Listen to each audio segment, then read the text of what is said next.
And I say "we'll" because you're part of this as well. And I am an ex-school teacher. I left education years and years ago, but my wife is an ex-school teacher too, so she has a tendency to ask lots of questions. So I'm used to people asking lots of questions. I want to give you a disclaimer. First of all, this is not going to be John Hurdy style, because I can't match that.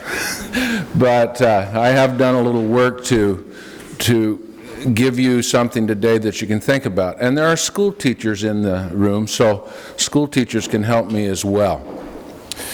So what I want to start out with is this. Up through about the late 1850s, do you know what the major textbook was in our classrooms in the United States? You're holding in your hands, many of you, it was a Bible.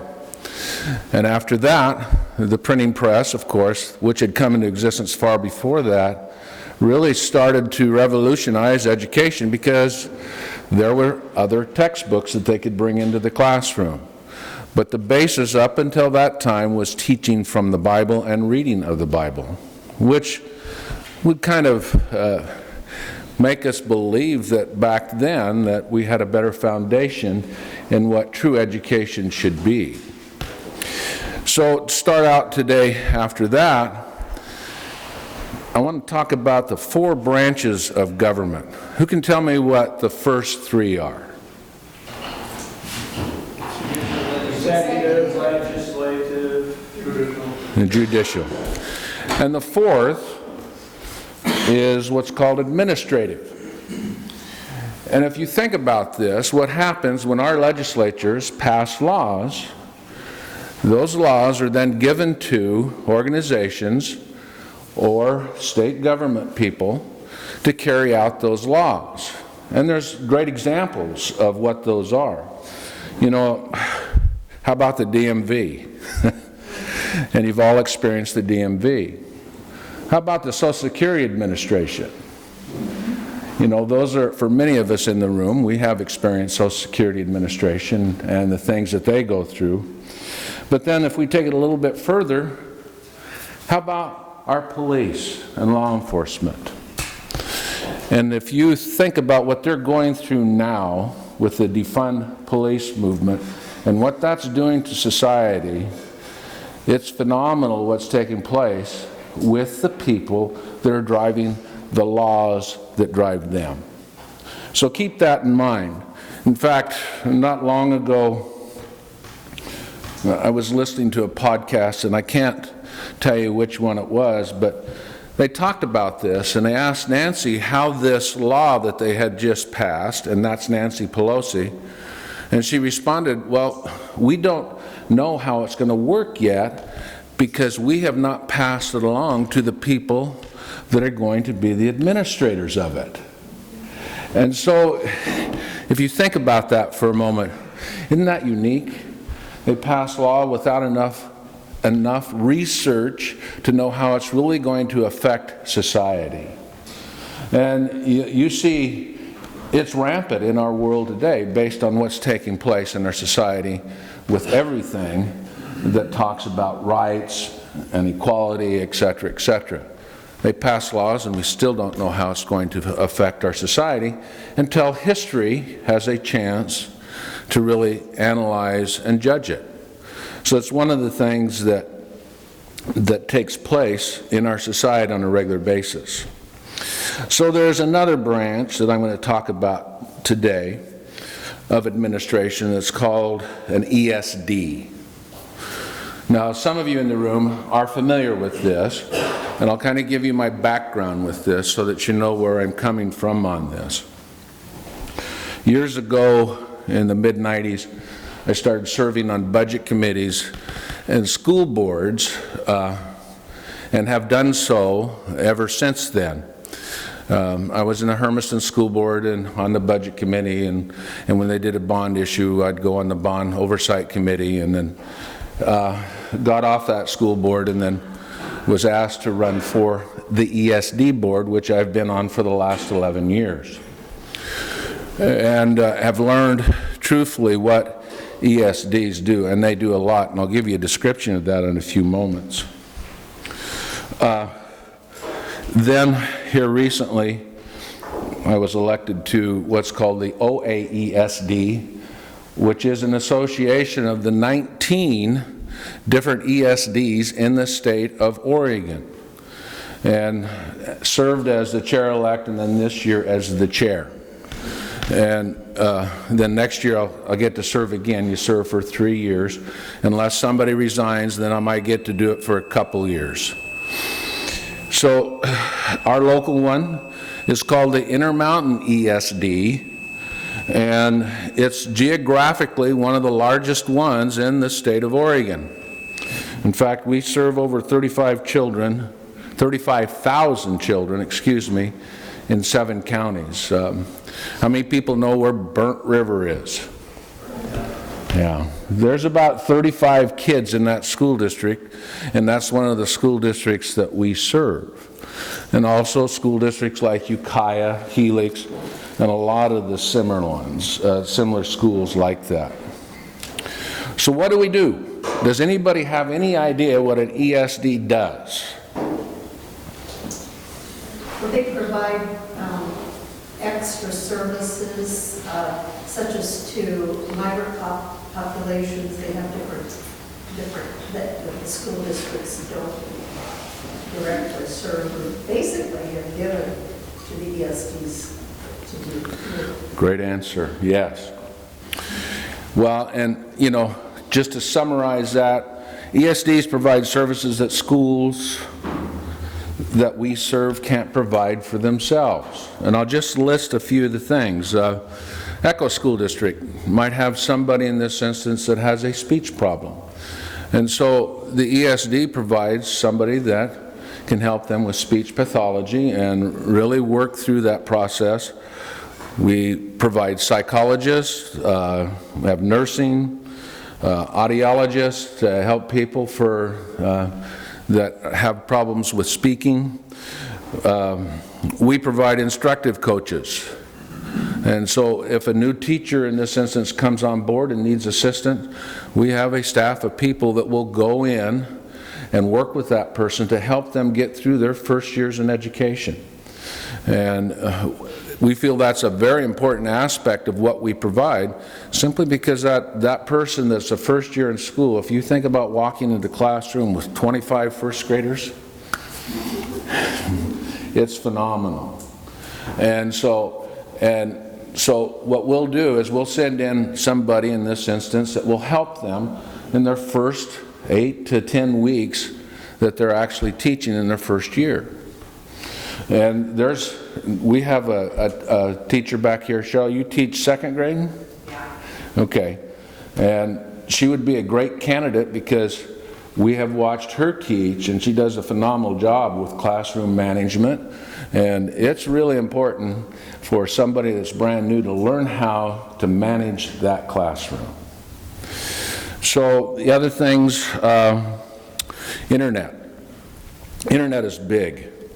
And basically what's taken place over the last 2 years because of COVID, we've provided, I think, over 10,000 Chromebooks for children to use at home. And the other aspect of that is they have to have internet connection. And one of the problems that we have in Eastern Oregon, broadband is very weak. In fact, you can't pick things up in Ukiah. So essentially, that's one of the things that is being worked on through ESDs as well as the legislature to try and get broadband across the state. There's school districts like Paisley in Southern Oregon that in this instance don't have broadband services.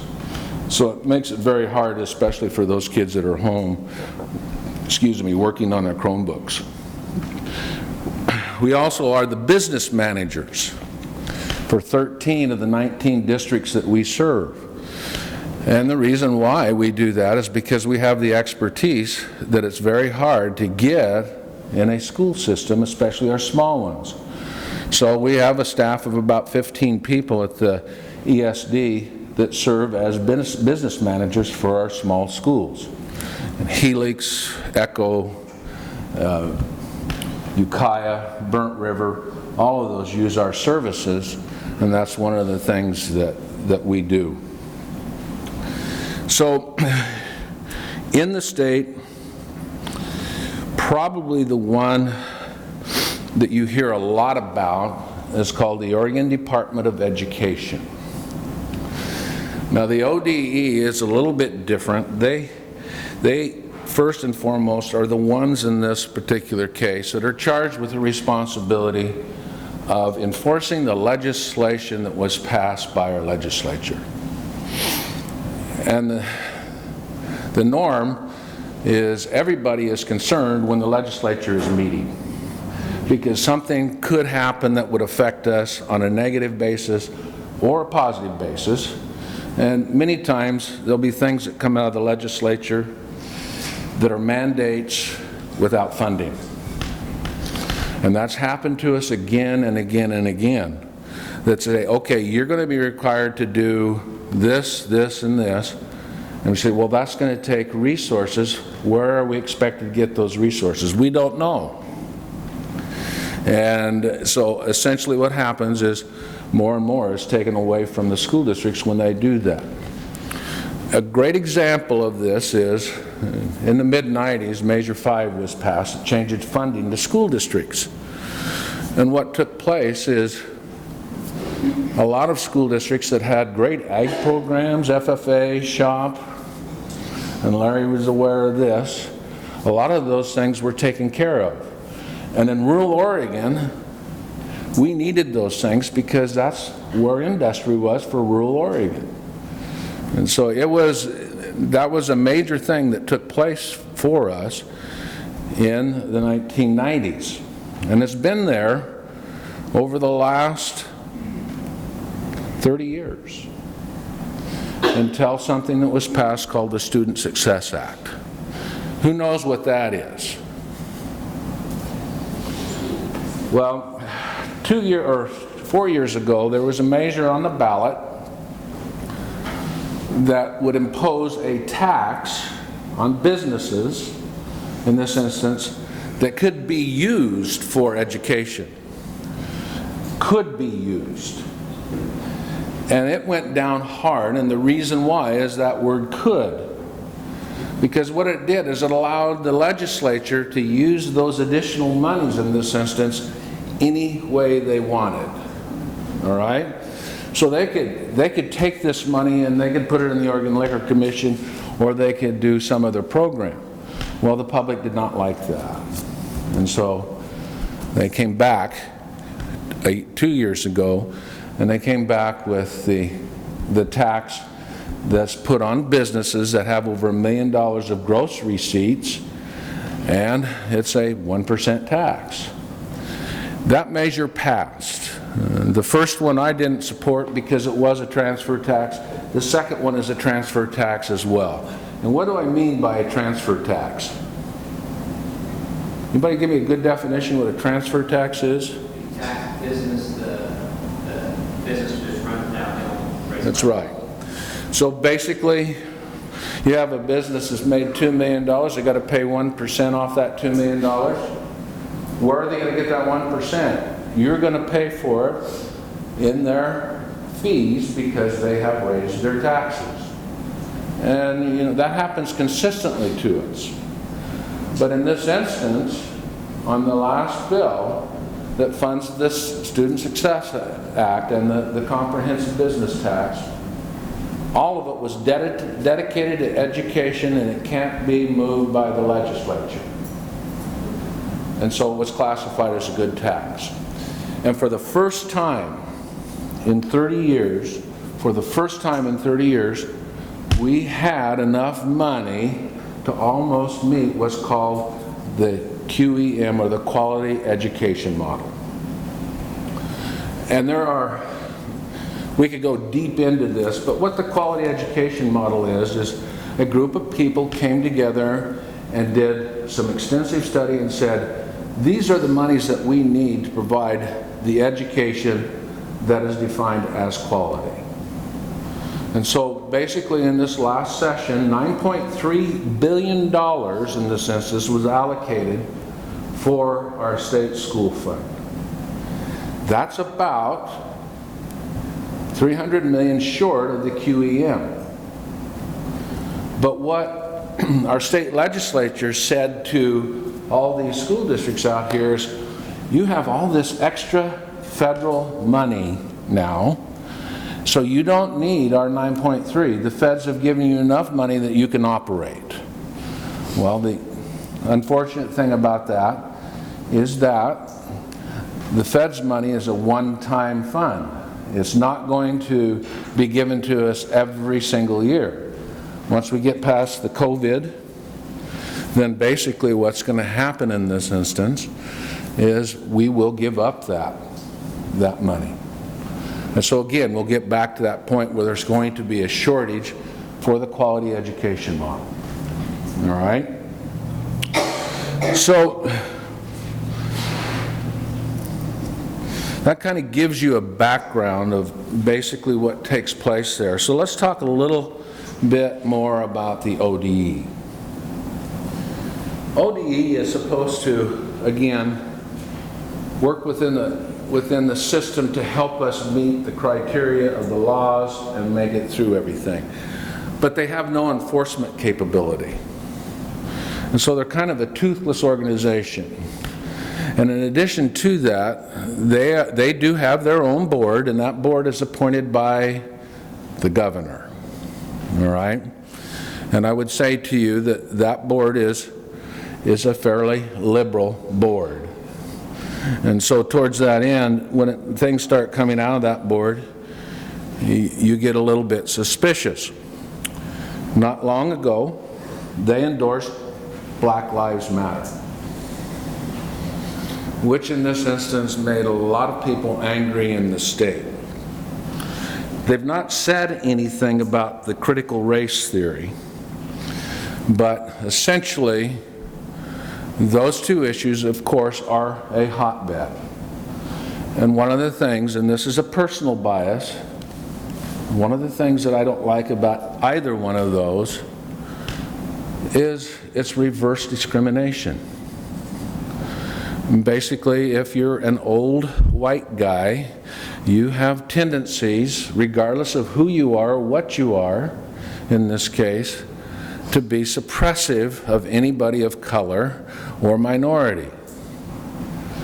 And so I would be called an oppressor. In fact, all of you males in this room are the age that you would be called oppressors. And that is something in this instance that is patently unfalse or untrue. So towards that end, one of the things they try to do, and they've tried to do through that Black Lives Movement, is shame us into believing that we are oppressors. Do not be ashamed. Think of your life experiences. Think of the things that you've gone through with people of minority and how you have been an oppressor. And I would say to you, because my past experience, yes, I probably was in some instances. But towards the fact that we have grown through this process, and as you get older, hopefully those tendencies in all of us go away. There's also some things that are being taught now about what's called implicit bias. And it's biases that we hold that we're not even aware of. And they're not necessarily bad, or they're not out to hurt people, but they are biases. And if you think about it, you probably have some. Do you like people that drive while intoxicated? Is that a bias? Well, it is a bias, isn't it? But that's an extreme example, and there are small things in life that you go through that you will be able to recognize that you have biases for. There's whole classes being taught on implicit bias right now, and they're not bad because it brings about an awareness. The next thing is on critical race theory. Again, it's about being oppressive. And there's a term out there, and I've asked Gail to look this term up for me, called meritocracy. Does anybody know what meritocracy is?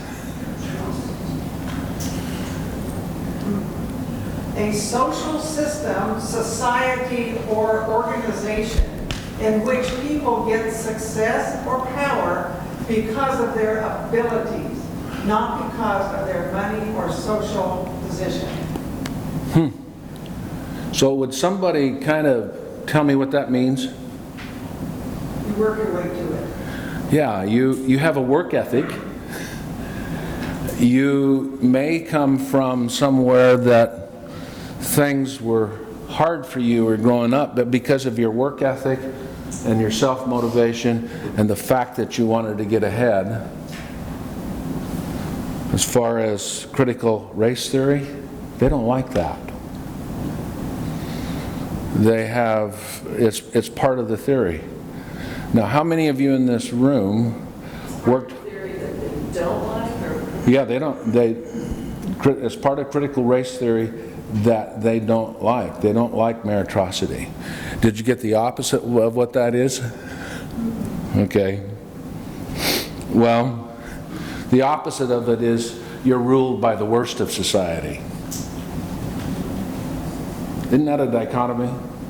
I mean, does it make sense to you why they would be against meritocracy? If you think about your lives and where you've come from and what you've done to be where you're at now to get ahead, isn't that fact that, hey, work ethic is a good thing? Initiative is a good thing that to get ahead. So these are things in this instance that really bother me about Black Lives Matter and critical race theory. So another thing that becomes important here is that as we in this case work within the ESD, we keep very good statistics about the people that we serve. And who do you think has the most need in Eastern Oregon for our services? Small community and People of poverty. People of poverty.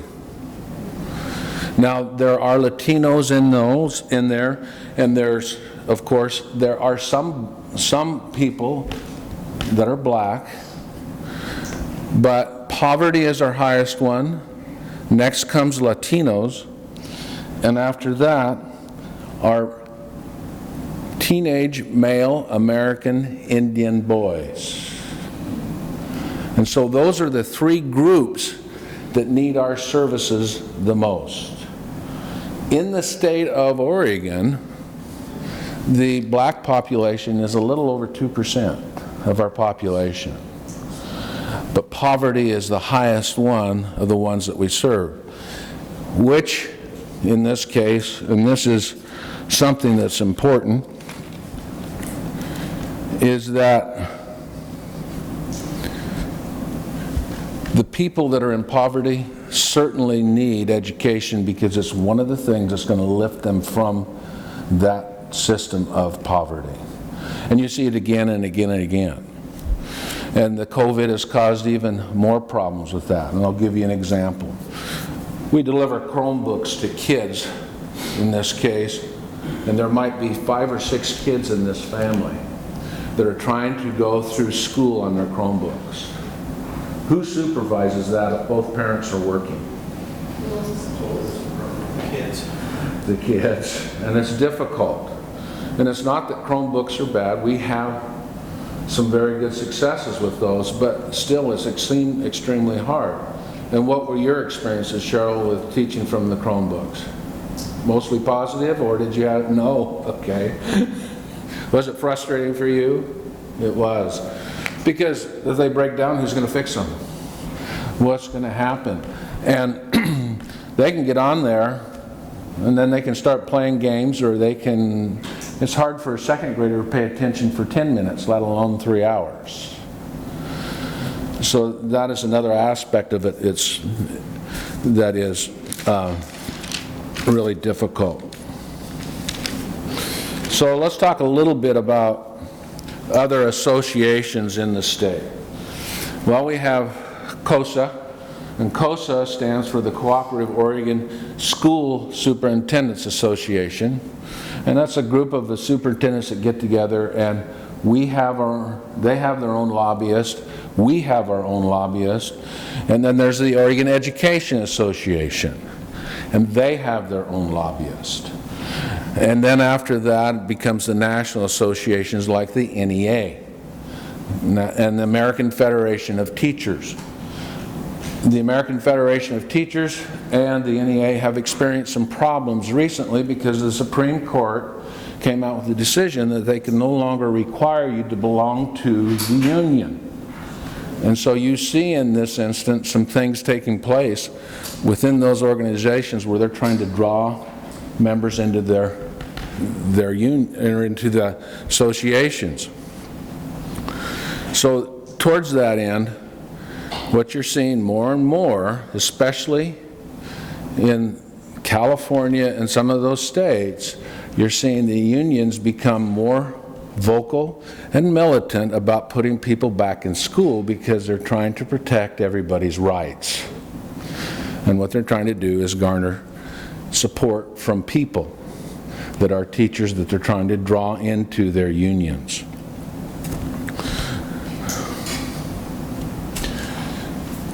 So,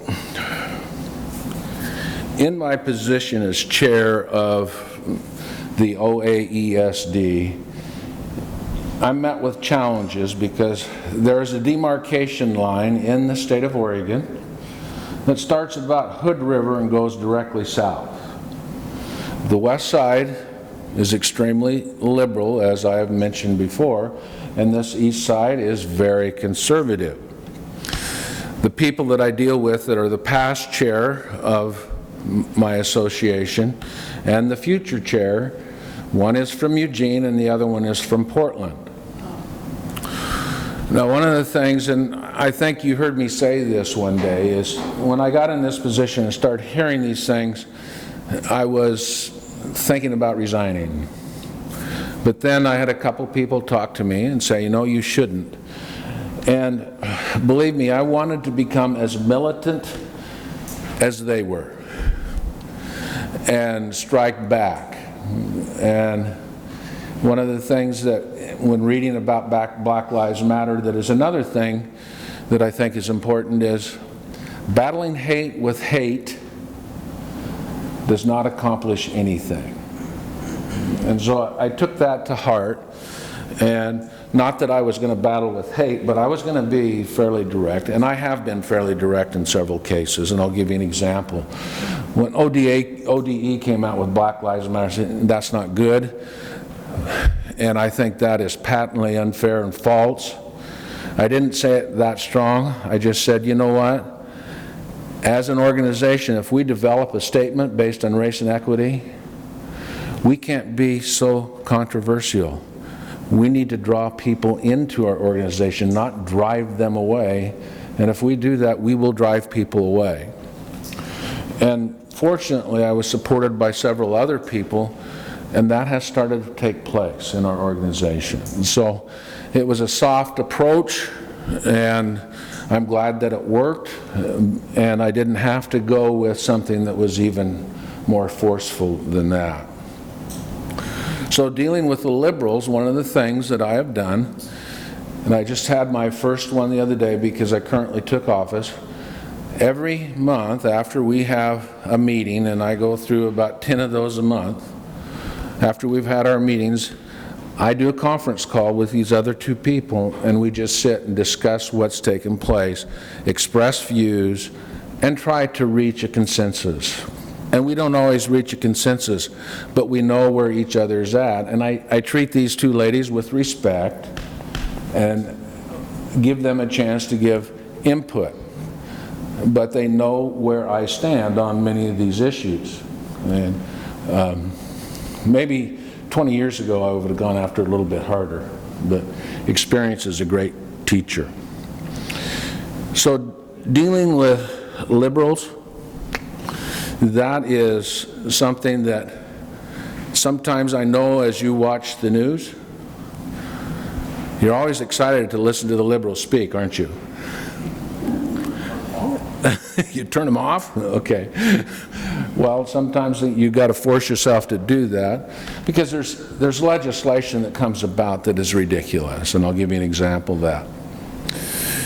One of the things that has recently come about, and Dan, you understand this one, there was a proposal by somebody from Portland that if you were preg testing cattle, you were actually abusing that animal, and you could be held and fined.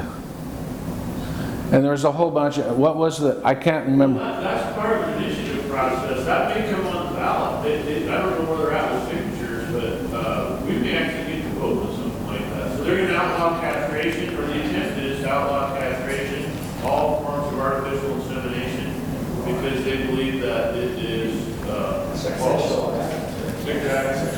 Yeah, so, and it'll change the way beef is done in Oregon. You have to import it from another state. There's actually quite far-reaching implications, but when people vote on stuff like that, they don't understand all that. Right. Isn't the butchery part of it part of that initiative too, or not? I'm not sure about that. What do you mean? Yeah, you cannot do anything to any animal except feed it and watch it die. Do you know where they're at with the? I don't know where the signature stuff is. It's starting to pop up more and more people. You know, I fully expect it'll be on the ballot in a year or two. You only have to get 112,000, which is not hard in Portland, but, you know. It includes hunting. But, well, California has another fabulous. Pardon? California has another fabulous. I have a solution. There should be about a law that all these bulls that have not been castrated, that people adopt them and bring them into their homes. And I think that they would. Yeah, there are a lot of stock traders in the Eugene Department. Yeah, let them go. You guys watch it roll and die. So, another one of the things that was proposed in the last legislature is, and I've talked about this before, is if you have two teachers in a school district, and one of these teachers is bilingual and possibly Hispanic, and the other one is a tenured teacher with many years of experience, you will be allowed in this instance to keep the one that has the special skills or is a minority. And that one was a very difficult one to swallow. And when we go through our legislative process, as a committee, we vote on these things. And we battled through this one as an association and finally said, well, that might be a good thing, but it's not going to work in Eastern Oregon. And we had a gentleman from Lakeview, and he says, you know, you boys keep calling where I'm at rural, and I want you to understand something. I'm not rural out here, I'm in the frontier. And I had to drive my car through a cattle drive to get to work this morning.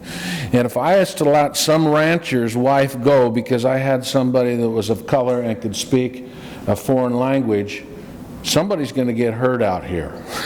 And so he brought to fore the reality of the way things really are. We successfully got the word shall changed to may. And so with that, that gives the school district, it gives a school board, in this instance, the right to determine who will be kept. And just that simple word going from shall to may is a great benefit. Going back a little bit, you said the ODE is a toothless organization. And I guess from my observation of, in a little bit, watching the school board operate, and only from when it was televised, you know, in the last year or two, I was watching TV. I did not get the impression that they were acting as ODE as a toothless organization. I got more the impression they were hands tied. And I guess maybe I know there's some things I don't understand about how Okay. school school boards work, Oregon Department of Education works, and stuff like that. Okay. Lloyd, you want to tell us how school boards work?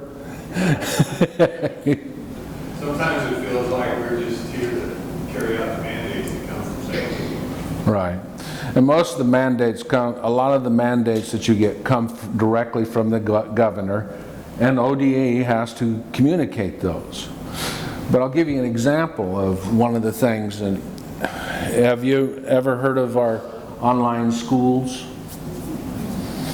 Well, in the state of Oregon, basically online schools have created problems for many, many school districts. And a great example, and I won't name it, what happens when you have somebody enroll in a school, the state school fund approximates or pays out about $9,800 per year.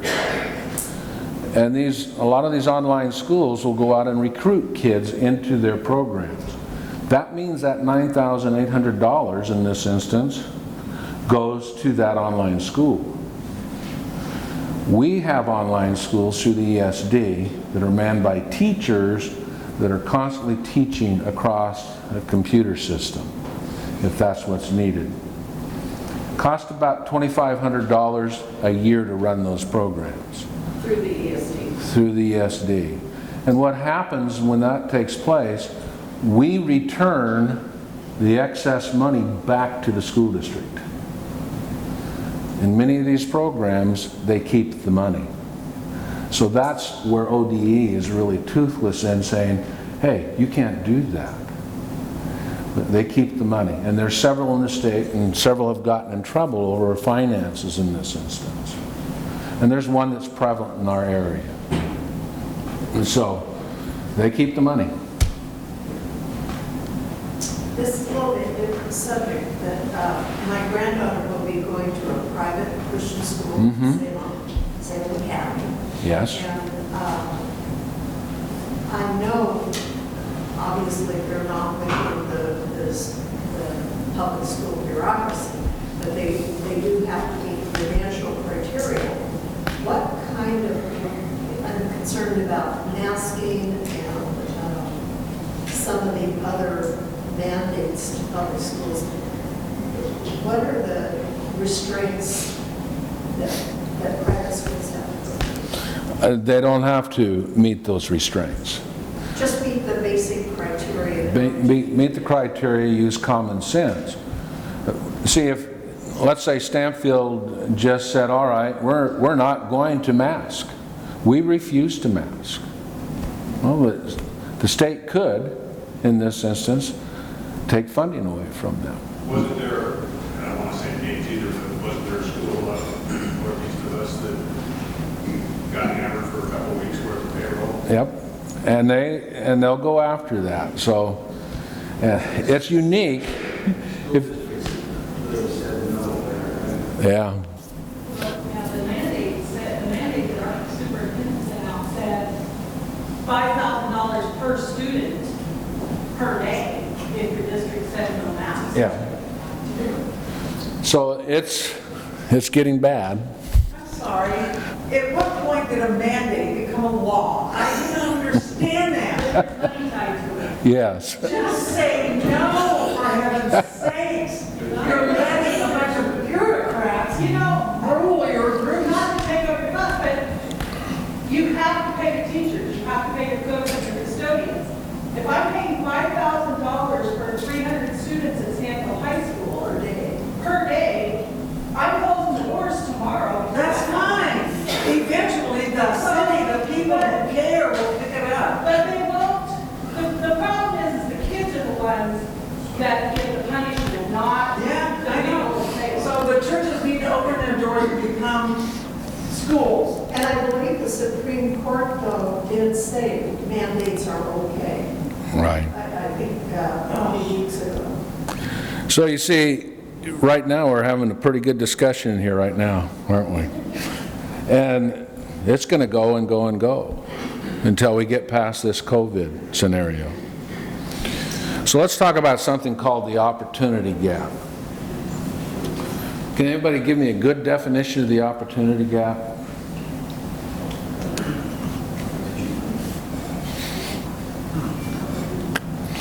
I ask that question again and again. Please define to me the opportunity gap.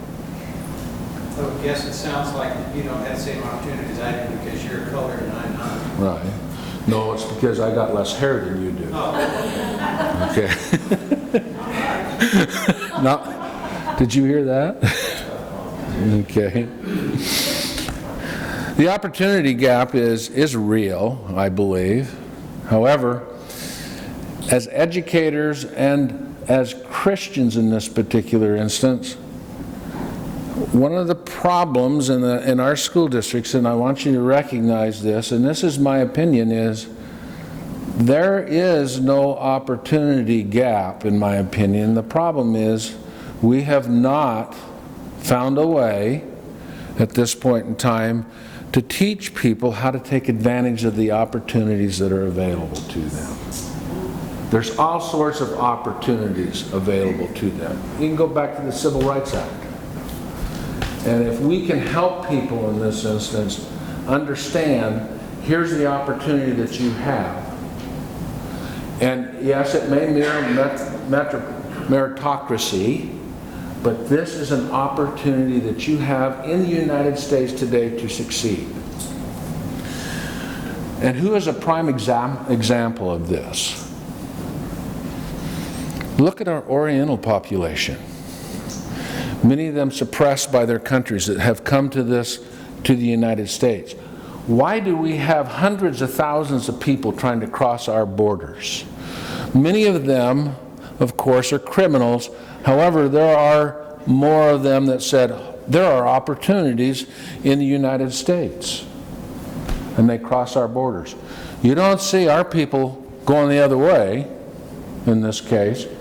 That opportunity gap is something that we all need to be aware of as Christians, on how to help people understand how to take advantage of every single one of them that is available to them. So I encourage all of you, with the Christian worldview that we're learning about, make sure that you are part of the solution. There's a great Will Rogers quote that I like to use. And that quote goes like this: "It's a lot easier to let the cat out of the bag than try to put it back in." And if you've ever tried to do that and got scratched, you understand the process. Dan? I was thinking about the opportunity thing. There's a difference, though, between how people look at that depending on your worldview. So for some, opportunity means every conceivable handout. Right. For us, opportunity means the opportunity to work, right, and save, Right. and own, right, and Yes. build wealth, or what, whatever it is, right, and build your family and raise children. That's what opportunity and the freedom to do so, right? Exactly. There's a big disconnect between what opportunity means to different people. So. Well, for them, there's no gap, is there? They're getting that free money. And another thing that I've been working in school, wasn't a teacher, just an assistant for 6 years. And I found that so many of the opportunities that the United States presents to people, they have the right to work. So we have a small equity, and we see Hispanics and people out working hard all the time in the field. But their kids, they don't know how to instill that work ethic in their kids so often. And I saw parents who needed probably the friends from home, but their kids needed a cell phone, a fancy cell phone. They needed, nicer clothes. And it's not all of them, but they don't know how to teach their kids. Their kids have the opportunities, but they're not using it to the advantage that we would like to see. That's right. The Western culture is really smeared over the top of that. Okay, I grew up on a dairy in central Wisconsin. As soon as I could walk, I was doing something, right? And we were picking rocks, doing whatever. We moved out here and worked in a dairy fields paper in Bandit. And my little brother was 8 years old, getting on the bus busing Lord down the valley. And the three of us went out, picked berries, went right on through the whole process. You know, strawberries, blackberries, cherries, whatever, you know. And it did a couple of things. One is you had young kids who had an ability to work and actually generate some return on that. The other thing is my mom was single. She didn't have to pay babysitting the whole time we were out there. And then when school started, she didn't have to really buy clothes because she had her own pocket money. You see how screwed up we are? Yeah. We ask the kids to go out and work. And they go, well, I gotta be 16 or I gotta be happy. I mean, by the time they get to the place where they can work, they have no interest in it. They have no exposure to it and no interest in it. The labor laws shut it down. Right. Judy and I were just talking, we grew up in the Atlantic Valley and we picked. And kids can't go out at age 8, as I did. Right. And pick. It's so infuriating. And it was a slippery slope. I remember about the time I graduated high school when that started happening. And I think they moved it up to the age of 12. Right. And then something else happened, and because of the chemistry that was being used in these farms, you know, and pretty soon it just, and they disappeared. I can remember talking to somebody who, when they used to work at the grain growers, and they used to hire all the neighbor kids around here in those days in this area to go ride. Yeah. And then all of a sudden all this stuff happened, and pretty soon they were just bringing in contract labor. Exactly. So that quote I just gave you from Will Rogers, education because of COVID is out of the bag. It's changed forever. The delivery system for it will never be the same that it was. And it's yet to be determined whether that's good or bad. One of the things that is a concern is the fact that if things keep going the way that they are, our public schools will lose enrollment. And if they lose enrollment, that means funds go down. And so towards that, there is a lot of unknowns that's going to take place in the next few years simply because of COVID and what it's done to our society. And let me close with this, and you've heard me say this before, and Lloyd, both you and Dan have spoke to this very well. As Christians, I believe that we have rights. But also as Christians, I believe there's something more important than rights, it's responsibilities. And we need to embrace that as Christians. Because the responsibility to help people achieve, to help people grow, to bring people to Christ is huge, especially in our society today. So when you hear somebody, and I've done this a couple times, you hear somebody screaming about their rights being violated, gently, if you can, bring into the conversation what their responsibilities are as a citizen of the United States. And one of the biggest things that we need to look at is, and you've heard this before, if you're going to start complaining about government, make sure you vote first, because if you don't vote, you don't have the right to complain about government.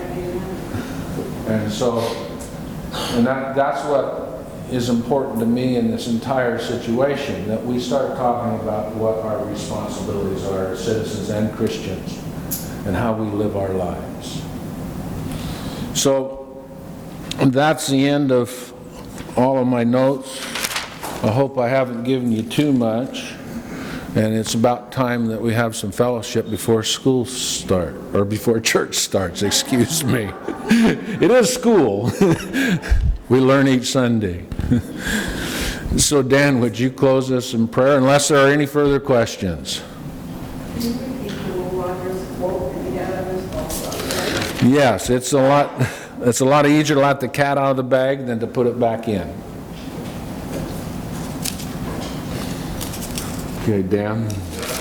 Now, before you do that, I think this measure that we talked about, I've talked to several people, I think it's measure 13, that people think it's so stupid that there's no way that that's going to pass. You remember not too long ago, we passed the bear and cougar hunting thing, and what did those liberals do? That they showed all kinds of videos that were not true to the people in the valley. And I can I mean, you're going to take the horns off of an animal, you're not going to give them and anesthetic, and I mean, they can present all kinds of things that would do this. And basically, you know, I would be in prison for the rest of my life because of the occupation that I've had. But I think we a lot of times think they're so stupid that they're never going anywhere. But if it gets on the ballot, we're going to be in a big world of hurt because there's so many people down there that they can influence and give just, you know what those cattle people are doing to their, you know, or their big people or whatever, you know, I mean, look what those kids are doing to To their. your point, so in California, they passed a law that, and it involves, you know, there are certain ag practices that probably need to be reformed. So, you know, one of them is how many laying hens are in a cage and all that stuff, right? And how sows are treated. But at any rate, people don't understand the implications of things that they vote for. It's, oh, that's a good idea, right? Animal welfare and all that stuff. But in California now, it's coming up. They will not be able to, you won't be able to buy pork in California. Yeah, well, they need pork because there is no state that satisfies, or very few producers, very few that will satisfy the requirements of California law, right? That, you know, pork is produced in a way that satisfies their law. So this is coming up. You will not be able to buy pork in California. And if people didn't understand, they vote for it, it seems like a good idea. This is Larry's point, right? They don't understand the implications. And if that's so true, there's no meat in Oregon. Well, you can import it. Well, yeah, but I would bet that becomes, you know. You see that. Tax revenue would go down and then they'd bring it back out. But California with this meat thing, it's the exact same thing as with the auto emissions. Yeah. They set the rules for their state, and everybody else had to play by it because it was just cheaper, All right. less of a hassle than to try to accommodate them inside their borders. Now they're supposed to all have electric cars, but not allowed to put electric cars in because of power shortage. You have